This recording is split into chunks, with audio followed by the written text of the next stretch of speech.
오늘 하나님께서 우리에게 허락하신 말씀은 창세기 26장의 말씀입니다. 하나님께서 오늘 우리에게 허락하신 말씀은 창세기 26장의 말씀입니다.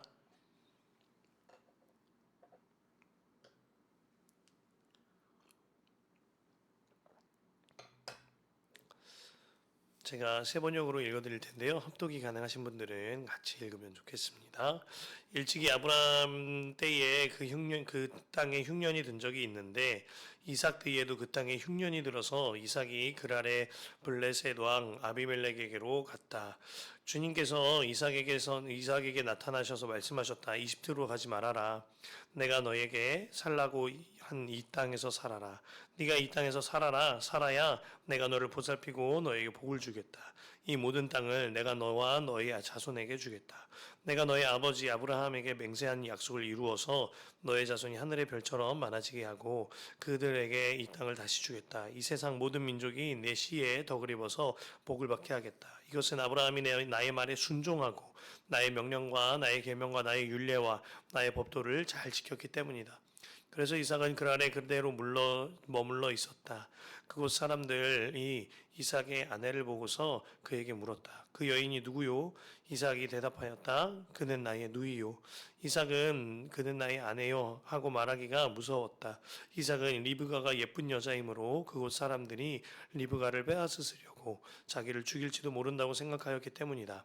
이삭이 그곳에 자리를 잡고 산지 꽤 오래되던 어느 날 블레셋 왕 아비멜렉은 이삭이 그 아내 리브가를 애무하는 것을 우연히 창으로 보게 되었다. 아비멜렉은 이삭을 불러들여서 나무랐다. 그는 틀림없이 당신의 아내인데 어쩌려고 당신은 그를 누이라고 말하였소? 이삭이 대답하였다. 저 여자 때문에 내가 혹시 목숨을 잃을지도 모른다고 생각하였기 때문입니다. 아비멜렉이 말하였다. 어쩌려고 당신이 우리에게 이렇게 하였소? 한바터면 나의 백성 가운데서 누구인가가 당신의 아내를 건드릴 뻔하지 않았소? 괜히 당신 때문에 우리가 죄인이 될 뻔하였소. 아비멜렉은 모든 백성에게 경고를 내렸다. 이 남자와 그 아내를 건드리는 사람은 사형을 받을 것이다. 이삭이 그 땅에서 농사를 지어서 그의 100배의 수확을 거두어 들였다. 주님께서 그에게 복을 주셨기 때문이다. 그는 부자가 되었다. 재산이 점점 늘어서 아주 부유하게 되었다. 그가 양떼와 소떼, 남종과 여종을 많이 거느리게 되니 블레셋 사람들이 그를 시기하기 시작하였다. 그래서 그들은 이삭의 아버지 아브라함 때에 아브라함의 종들이 판 모든 우물을 막고 흙으로 메워버렸다. 아비멜렉이 이삭에게 말하였다. 우리에게서 떠나가시오. 이제 당신은 우리보다 훨씬 강하오. 이삭은 그곳을 떠나서 그랄 평원에다 장막을 치고서 거기에 자리를 잡고 살았다. 이삭은 자기 아버지 아브라함 때에 팠던 우물들을 다시 팠다. 이 우물들은 아브라함이 죽자 블레셋 사람들이 메워버린 것들이다. 이삭은 그 우물들을 그의 아버지 아브라함이 부르던 이름 그대로 불렀다. 이삭의 종들이 그를 평원에서 우물을 파다가 물이 솟아나는 샘줄기를 찾아냈다. 샘이 터지는 바람에 그랄 지방 목자들이 그 샘줄기를 자기들의 것이라고 주장하면서 이삭의 목자들과 다투었다. 우물을 두고서 다투었다고 해서 이삭은 이 우물을 에색이라고 불렀다. 이삭의 종들이 또 다른 우물을 팠는데 그랄 지방 목자들이 또 시비를 걸었다. 그래서 이삭은 그 우물 이름을 신나라고 하였다. 이삭이 거기에서 옮겨서 또 다른 우물을 팠는데 그때에는 아무도 시비를 걸지 않았다. 그래서 그는 이제 주님께서 우리가 살 곳을 넓히셨으니 여기에서 우리가 번성하게 되었다 하면서 그 우물 이름을 르호봇이라고 하였다. 이삭은 거기에서 브엘세바로 갔다. 그날 밤에 주님께서 그에게 나타나셔서 말씀하셨다. 나는 너희 아버지 아브라함을 보살펴준 하나님이다. 내가 너와 함께 있으니 두려워하지 말아라. 내가 나의 종 아브라함을 보아서 너에게 복을 주고 너의 자손의 수를 불어나게 하겠다. 이삭이 그곳에 제단을 쌓고 주님의 이름을 부르며 예배하였다. 그는 거기에 장막을 치고 그의 종들은 거기에서도 우물을 팠다. 아비멜렉이 친구 아훗삿과 군사령관 비고를 데리고 그랄에서 이삭에게로 왔다. 이삭이 그들에게 물었다. 당신들이 나를 미워하여 이렇게 쫓아내고서 무슨 일로 나에게 왔습니까? 그들이 대답하였다. 우리는 주님께서 당신과 함께 계심을 똑똑히 보았습니다. 그래서 우리는 우리와 당신 사이에 평화 조약을 맺어야 하겠다고 생각합니다. 이제 우리와 당신 사이에 언약을 맺읍시다. 우리가 당신을 건드리지 않고 당신을 잘 대하여 당신을 평안하게 가게 한 것처럼 당신도 우리를 해롭게 하지 마십시오. 당신은 분명히 주님께 복을 받은 사람입니다. 이삭은 그들을 맞아서 잔치를 베풀고 그들과 함께 먹고 마셨다. 그들은 다음 날 아침 일찍이 일어나서 서로 맹세하였으며 그런 다음에 이삭이 그들을 보내니 그들이 평안한 마음으로 돌아갔다. 그날 이삭의 종들이 와서 그들이 판 우물에서 물이 터져 나왔다고 보고하였다. 이삭이 그 우물을 세바라고 부르니 사람들은 오늘날까지 그 우물이 있는 성읍을 브엘세바라고 한다. 에서는 40살이 되는 해에 햇사람 브에리의 딸 유딧과 햇사람 엘론의 딸 바스맛을 아내로 맞았다. 이 두 여자가 나중에 이삭과 리브가의 금심거리가 된다. 아멘. 하나님의 말씀입니다.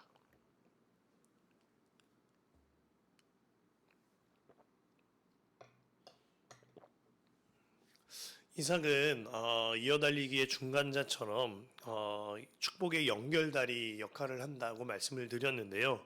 그의 역할처럼 그에게 주신 사명도 달랐습니다. 아브라함에게는 너의 본토 너의 친척 아비집을 떠나 내가 내게 보여줄 땅으로 가라라고 말씀을 하셨는데요.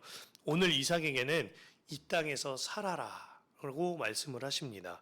1절에 보면 일찍이 아브라함 때에 그 땅에 흉년이 든 적이 있는데 이삭 때에도 그 땅에 흉년이 들어서 이삭이 그랄의 블레셋 왕 아비멜렉에로 갔다. 2절에 보면 주님께서 이삭에게 나타나셔서 말씀하셨다. 이집트로 가지 말아라. 내가 너에게 살라고 한 이 땅에서 살아라. 자리를 지키라고 말씀하신 겁니다. 하지만 자리를 지키는 일은 결코 쉬운 일이 아니었습니다. 아브라함이 75세 때 하란을 떠나서 가나안에 도착했을 때 즈음에 이 그랄 땅에 흉년이 들었는데요. 그 이후 아브라함이 175세의 나이로 죽은 뒤 찾아온 흉년이니까 이 땅에 100년 만에 약 100년 내외 만에 찾아온 아주 극심한 대흉년이었던 것입니다. 그 흉년을 겪으면서 그 땅을 지켜야 하는 일은 생명을 걸어야 하는 일이었을 겁니다. 우리 또한 이러한 순간들이 많이 있습니다. 가정에 흉년이 들은 것만 같을 때가 있죠. 그런데 그때에 하나님께서 그럼에도 불구하고 이 땅에 살아라. 그 가정을 지켜라 말씀하실 때가 있습니다. 또 일터와 공동체에 흉년이 들은 것만 같을 때가 있습니다. 그때 주님의 음성에 귀 기울이시길 바랍니다. 주님이 공동체에 살아라. 그 일터에 살아야 하실지도 모르겠습니다. 말씀의 흉년, 재정의 흉년, 관계의 흉년, 모든 흉년 앞에서 주님께서는 오히려 그 땅에 살아라 말씀하고 계시는 겁니다.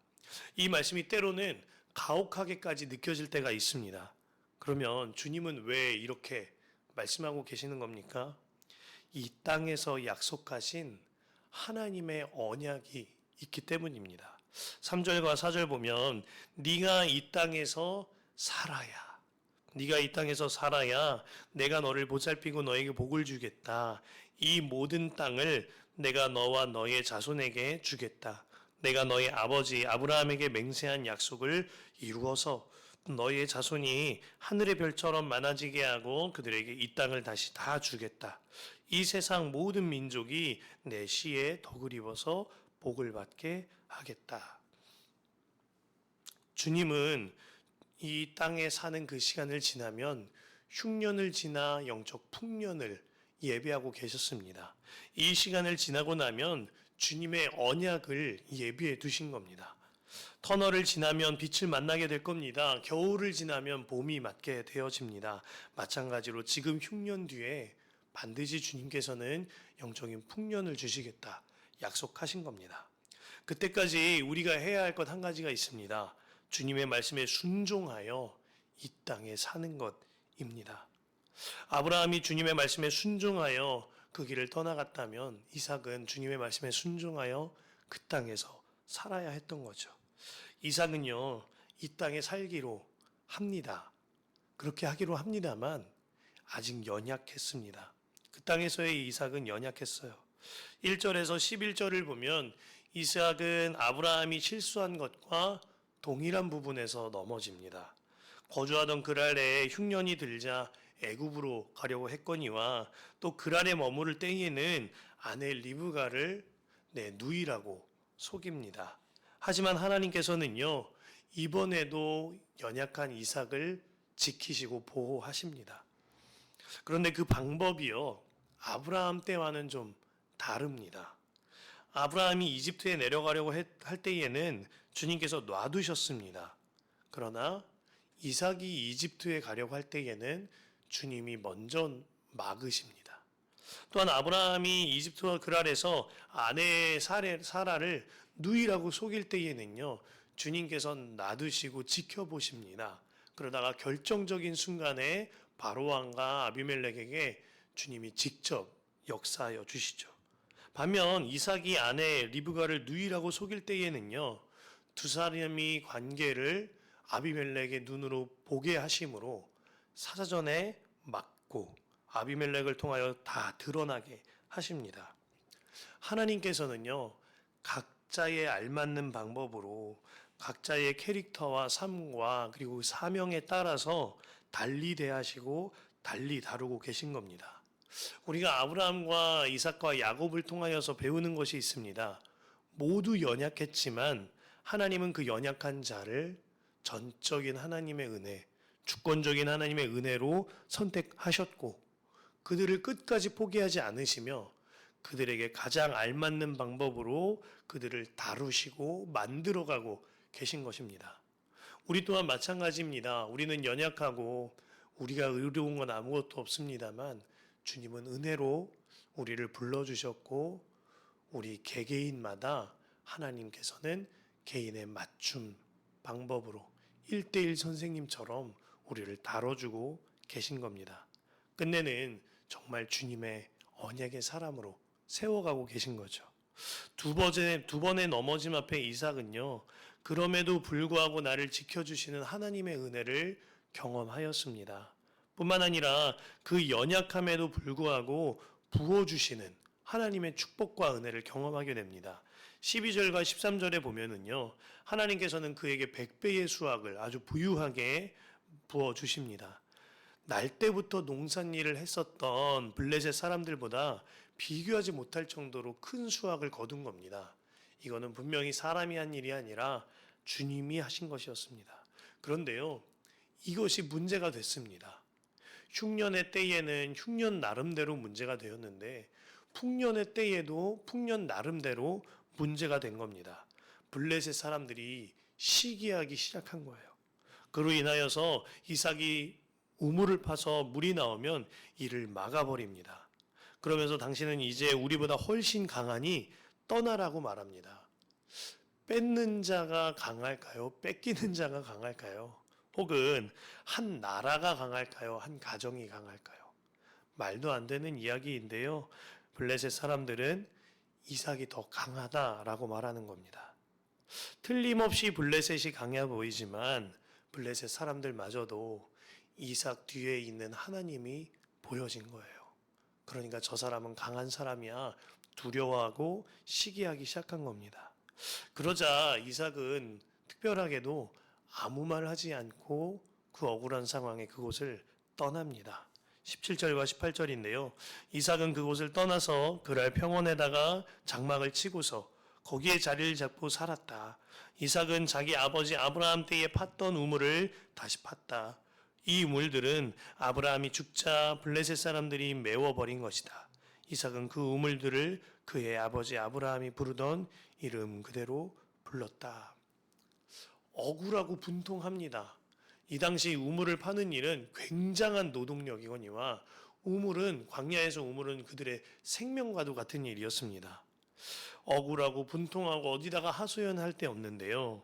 하나님이 나와 함께 하시니 눈 한번 지그시 감고 피해 간 것입니다. 그래서 우물 이름을 아버지가 붙인 이름으로 부른 겁니다. 아버지와의 추억을 회상하면서 하나님 아시죠? 아버지와 함께 하셨던 하나님 나와도 함께 하시죠? 하는 기도가 이 장면에 녹아져 있는 겁니다.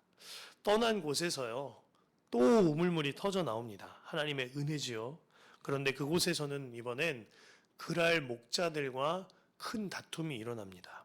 그랄 목자들이 무작정 자기 것이라고 우기면서 치고받는 난동이 일어난 것입니다.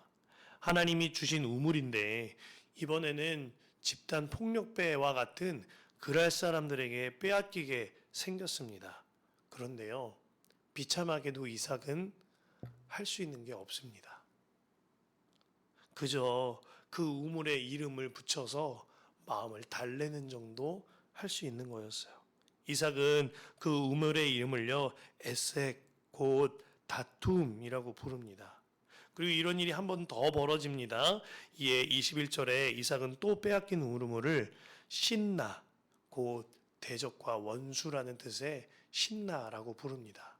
그리고 이 말은요, 사탄이라는 말의 어근이 동일한 단어입니다. 세 번째로 이삭은 아예 멀리 떨어진 데다가 우물을 팝니다.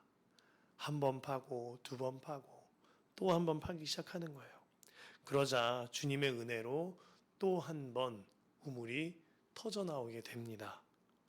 마침내 그랄 사람들은 쫓아오지 않았고 이삭은 그 우물 이름을요, 이렇게 붙이죠. 르호봇. 르호봇이라는 뜻은 넓다, 넓은 곳인데요. 22절에 이렇게 이야기합니다. 이삭이 거기에서 옮겨서 또 다른 우물을 팠는데 그때에는 아무도 시비를 걸지 않았다. 그래서 그는 이제 주님께서 우리가 살 곳을 넓히셨으니 여기에서 우리가 번성하게 되었다 하면서 그 우물 이름을 르호봇이라고 하였다. 이삭은 지금까지 우물을 파는 동안 할 수 있는 게 없었습니다.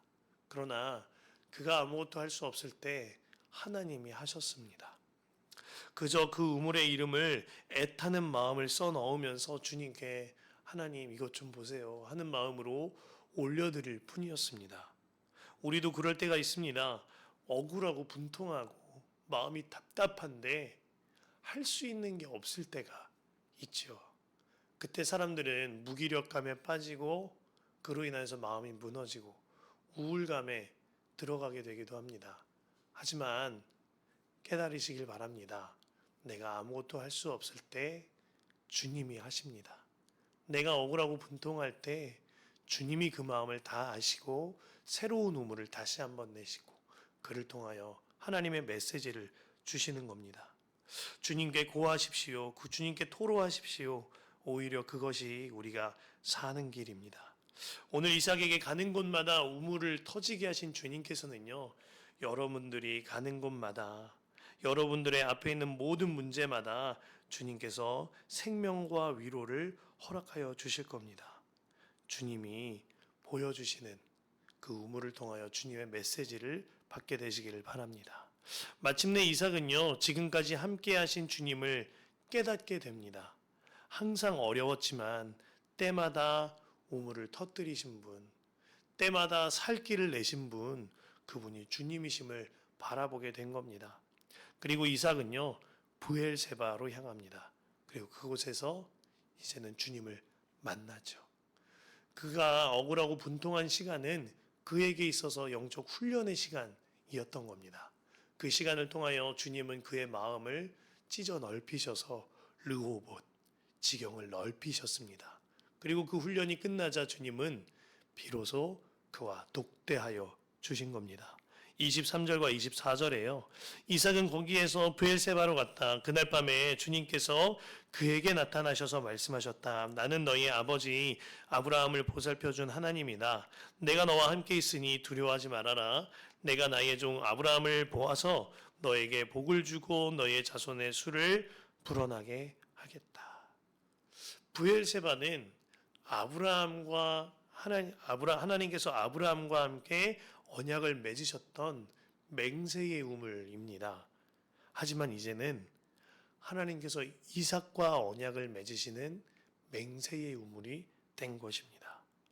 억울하고 분통한 일을 지나며 이삭은 성숙했습니다. 그의 지경은 넓어졌습니다. 그 과정의 끝에 주님께서는 주님의 언약을 준비해 두신 겁니다. 마침내 이삭은요, 그 언약을 받고 제단을 쌓아요.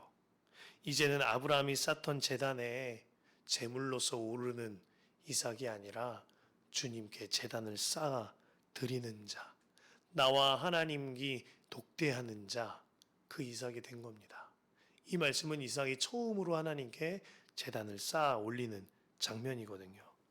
그러자 하나님께서는 그간 이삭의 훈련의 도구로 쓰셨던 아비멜렉과 그랄 사람들을 간증자로 뒤바꾸어 사용하십니다. 그들의 입술을 통하여서 주님께서 당신과 함께 계심을 똑똑히 보았습니다 라고 고백하게 만드세요. 그리고 이삭은 잔치를 베풀었고 아비멜렉과 이삭은 맹세합니다. 세상에서 구별된 삶을 살아갈 때에 언젠가 세상 사람들이 우리를 인정하는 날이 올 겁니다. 저 사람은 다르구나. 저 교회는 다르구나. 건강하구나. 정직하구나. 하나님이 진짜 계시긴 한가 보다. 이 음성이 우리를 통하여 세상에게 간증되어진 놀라운 역사가 있기를 소망합니다. 그간 관계의 부딪힘이 없었던 이삭에게 있어서요, 가장 지독한 관계의 부딪힘은 아비멜렉이었습니다. 그런데 그 문제가 하나님의 때가 되니 한순간에 풀어진 것입니다. 그로 인하여서 생사도 해결되었고 거주지 문제도 이제 해결이 되었습니다. 무엇보다도 그 과정을 통하여서 이삭은요, 영생하는 샘물이 되는, 영생하도록 솟아나시는 샘물이 되는 주님을 만났습니다. 이 아름다운 이야기는요, 오늘 우물을 파는 이야기로 끝이 납니다. 32절과 33절에 그날 이삭의 종들이 와서 그들이 판 우물에서 물이 터져 나왔다고 보고하였다. 이삭이 그 우물을 세바라고 부르니 사람들은 오늘날까지 그 우물이 있는 성읍을 브엘세바라고 한다. 브엘세바는 맹세의 우물이라는 이름인데요. 이삭이 연약한 사람에서 마침내는 하나님과의 맹세의 사람으로 바뀌게 되어진 것입니다. 그리고 이 브엘세바는 훗날에 하나님의 말씀대로 아브라함 때 그런 약속하셨잖아요. 4대째가 되면 너의 자손들이 애굽으로 갈 거다. 그렇게 애굽으로 갈 때에 하나님의 언약을 다시 떠오르게 하는 것으로 쓰임받게 됩니다. 창세기 46장 1절에 이스라엘이 모든 소유를 이끌고 떠나 브엘세바에 이르러 그의 아버지 이삭의 하나님께 희생 제사를 드리니, 하나님께서는 그 언약의 성취를 위하여 이삭을 사용하셨습니다. 또한 브엘세바는 훗날 이스라엘의 최남단 국경의 기준이 됩니다. 사랑하는 성도 여러분, 억울하고 원통하거나 또 다른 우물을 새로 팔아야 하는 그런 막막한 환경 가운데 계시다면 오늘 말씀을 통해 하나님의 큰 그림을 보시게 되시길 바랍니다. 터널 지나가면 빛이 들고요. 겨울 지나가면 봄이 옵니다. 또한 이 시간을 묵묵히 주님만 바라보며 새 우물을 파고 이 땅에 살 때에 주님은 반드시 주님의 일을 하시리라 믿습니다. 그리고 마침내 영생하도록 솟아나는 샘물이신 주님을 만나고 그 주님과 동행하는 축복이 여러분들의 삶에 가득히 넘치시기를 간절히 소망합니다.